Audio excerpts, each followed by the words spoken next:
Pampers giyasanmi? Ukang bormi uyda kichkina? Pampers kiyami? Yedi. Sen ukang yapib berasan, yaxshimi? Baritaldan podarka yetib berdilar deysan. Yaponskiy tagliklar bor. Tomiko ishlatib ko'rganmisiz? Yo'q. Tomikoni probnikidan beraman, ishlatib ko'rasiz. Agar siz ma'qul bo'ladigan bo'lsa, keyin shudan bemalol sotib olsangiz bo'ladi. Nechalik pampers olasizlar? 5lik. 5lik eng qarang. Tomiko ishlatib ko'rdingizlarmi? Yo'q. Siz shundan olsa probnik beraman, ishlatib ko'rasizlar, ma'qul bo'ladigan bo'lsa, kelaverasizlar. Mana bahasi ham yaxshi, o'zim zo'r chiqib turibdi-da.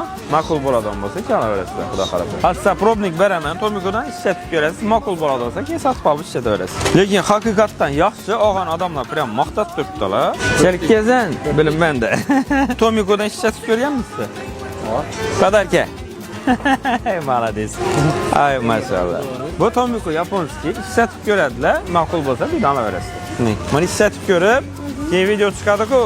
Kommentariyada eğer zo'r bo'ladi bo'lsa, Tomiko zo'r deb yozib berasiz, yaxshimi? Super питательный va gipoallergenli bo'lgan, umuman haqiqatdan ham zo'r bo'lgan Tomiko yaponskiy sifatli tagliklarni bu mijozlarimiz sovg'a qildik. Siz ham bolalaringizni hali ishlatib ko'rmagan bo'lsangiz, albatta tavsiya qilaman, ishlatib ko'ring, keyin rahmat aytasiz.